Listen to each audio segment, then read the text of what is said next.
Yeah, because the lady I wanted to get on tonight, her name is Luann or Gwyneth, I'm not sure. She was trying to get her 2 boys back, and she was held in contempt of court. And this is what I was trying to show people, how to avoid being held in contempt of court all the time, because you say what you have to say and then you shut up, and then there's nothing else to do.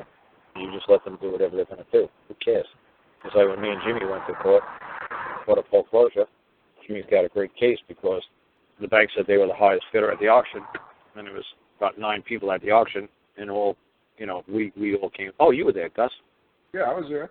Yeah, you were at the auction. So none of us came together as a crew. It was like 9 witnesses. It was like, no, 3 people came by, then 2 people came, then you and me, Jim was there. That's our 3, So we didn't come there as like 9 witnesses. So Jimmy actually has impartial witnesses to prove that the bank was not at the auction. When the bank did that once before in that county, they said they were the highest bidder at the auction. And they actually got in trouble for, making a false statement that they were the highest bidder at an auction. They were nowhere near the auction. And then the attorney who prepares the case for the county recorder's office to transfer deed and transfer the title over, they got in trouble as well because they said, that based upon the testimony of the bank's representative, the bank was the high bidder at the auction. Obviously, that was false. So Jimmy had a great case. It was like, wow, this is a great case. I believe Jimmy's house was sold, or is in the process of being sold last week. So I told Jimmy, I said, we're going to wait for your house to actually be sold so that way we could actually show a loss. Because if they just say, oh, it's just a clerical error, you could have your house back. All that's going to happen, Jimmy, is the bank's going to pursue you again.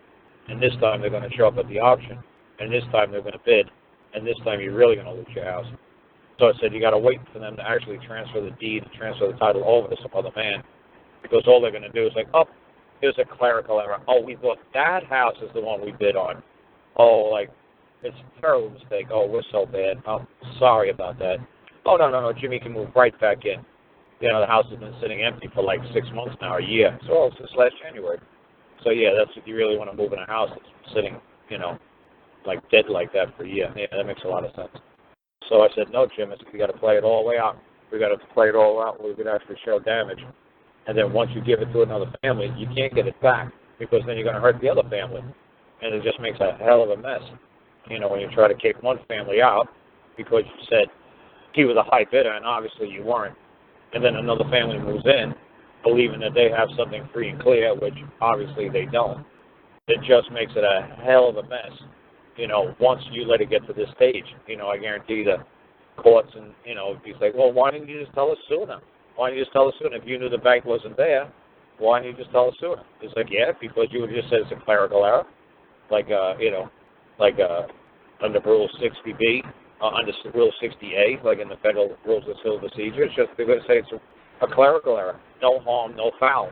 Oops, the clerk was only making $5 an hour. The clerk was a new girl.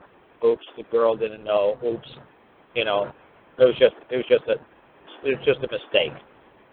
So we'll get out the old eraser and we'll just erase that they weren't the highest bidder, and we'll say that nobody was the high bidder. The minimum bid wasn't bid on. The minimum amount wasn't bid on. So no, we'll just go back to having another auction. And then the next time the bank's actually going to show up with a representative and say, okay, we bid, $10 trillion on that house, and there you go. They don't care because they're paying themselves. They don't care. They don't care what the bid is because, they got the note as far as they're concerned, and they're just bidding to get the note. It's just ridiculous. So he said he went by the other day. He saw a sign that said the house is being, closed. They were going for closing. So I said, that's good, Jim. I said, so as soon as they move in for closing, I said, then we'll make our claim that the bank committed fraud by claiming that they were the high bidder at the auction when they clearly weren't at the auction, and we could bring witnesses and approve it. And due to their fraud, you were displaced. So then we'll collect that way. But see, that's what I'm saying. Sometimes it takes a while. And a lot of people are like, oh, no, I don't want to lose my house. I don't get thrown out. It's like, look, if you don't play it all the way through, the only thing that's going to happen is you're going to have another auction in 2-3 months, and then you're really going to get kicked out. So what do you want? Do you want to get kicked out, have to wait, 6 months a year for somebody to buy a house, and then go make the claim? Or do you want to just live there for another 3 months and then get kicked out permanently and can't make the claim of fraud? So this is a hell of a good case of fraud because they saw, that it was true. They have on court documents. So like, oh my God, that's incredible. And that's the only question I asked. Well, I asked 2 questions at the hearing. The first one I said is, can I be sworn in, under oath or affirmation, so you can record this testimony that a man came before this court to testify what he knew was true? And the judge said, absolutely not. I said, oh, so we're not taking testimony today? He says, no, we're not taking testimony from anybody. So I said, oh, we're in D.C. Prius Court? He said, yep. I said, a court of record is downstairs? He said, yep. I said, okay, there's nothing further for me to say today other than asking this attorney one question. Are you saying that the Bank of Wells Fargo, the bank, was the high bidder at the auction at line number 7? He said, yes. I said, okay, that's all I need to know. Thank you. And I said to Jimmy, now it's a waiting game. You don't jump up and down and cry. You don't bother arguing. You don't bother saying, I'm a man and who's the man that's going to make a claim. Nope. Jimmy, you want to make some money? Yeah. Just shut up, sit down, and let the process run through. Just let it happen because you ain't going to make no money. If you jump up and say, who's the man that's making a claim, there's no man at the auction, blah, blah, blah, they're just going to move with their legal process anyway. It's not a damn thing. You can stop a legal process. Now, you got to make up your own process, a law process. You got to proceed on the law, but if you're going to proceed legally, they're just going to run you over anyway. So just let them do whatever they want to do in their legal world. You can't. As soon as they come across the border, as soon as they come across that threshold and enter into harming a man or damage to a man by committing fraud in their world, well, then you got to hold them liable in our world. So you got to wait. It's a waiting game. And everybody's like, oh, I want to make money now. I want to sue somebody now. I want revenge now. I said, that's not how the game works. That's not how you build a mousetrap, man. You got to wait for the mouse. You can't just be sitting at the mousetrap saying, where's the mouse? Where's the mouse? Like, back away from the mousetrap. What? Back away. Just back away. Let it do its thing. Just back away. Oh, but I want the mouse now. Yeah. Well, look, I put the cheese, just like you said, Carl. I put the trap there. Come on, Carl. When's the mouse going to step into it? It takes time. Just step back. Go find something else to do for a while. It takes time to set it up. Oh, no, Carl, I want it now. I was like, oh, Jesus, we could shut up. Just let the process work. So like I said, me and Jimmy waiting for somebody to actually step into that house and believe that they're the rightful owners. And based upon, legal court documents.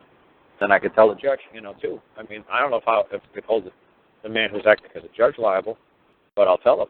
I'll write up a nice little letter. I said, I don't know if you're liable or not. I want to find out if you are, but I gave you fair warning. The bank did not appear.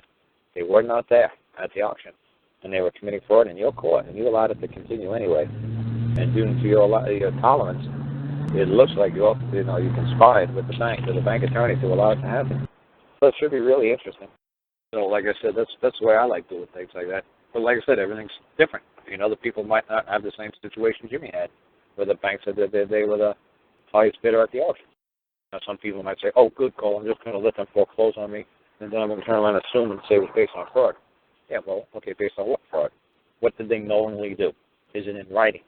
Or is it one of you guys just crazy beliefs like, well, money isn't real, and they took my signature, and they, manipulated the economy, and this is all based on fraud? And I was like, yeah.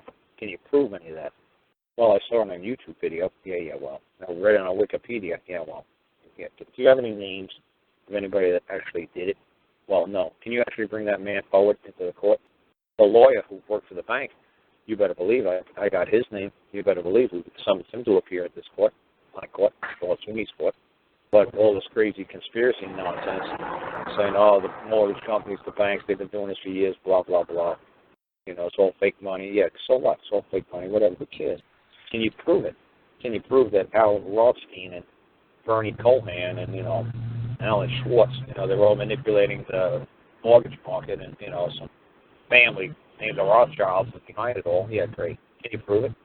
No, then keep your damn opinion to yourself. Waste my time. It's nice speculation, it's nice theory, but you know what? I don't care. If you can prove it, fine. If you can't prove it, go find out, go do the research, and come back and tell me. Say, oh, this is how it works. We got the documents, we got the court papers, we got the signatures, just like I do for Jimmy and his mortgage. I got the court documents. I got the signatures from the attorneys. I got the attorney swearing, that it was true on a piece of paper. Oh, good. And now I got the county recorder's office, their paperwork, saying that the bank said it was true. Oh, good. So they even swore before to the county recorder. Yeah, oh, good. That's fantastic. And I'll be able to prove that there's no way in the world they were there. They didn't show up. How are they going to answer that claim? It's going to be a tough one. Yeah, it's going to be really tough. But like I said with Jimmy, and like I said, I ain't going for $1 billion. Just going to go for what his home was worth, or whatever it was, $60,000, $80,000, whatever it was. And they're just going to tell the Commonwealth of Virginia to sanction Wells Fargo that they're not allowed to foreclose on any more homes in the Commonwealth because due to their fraud.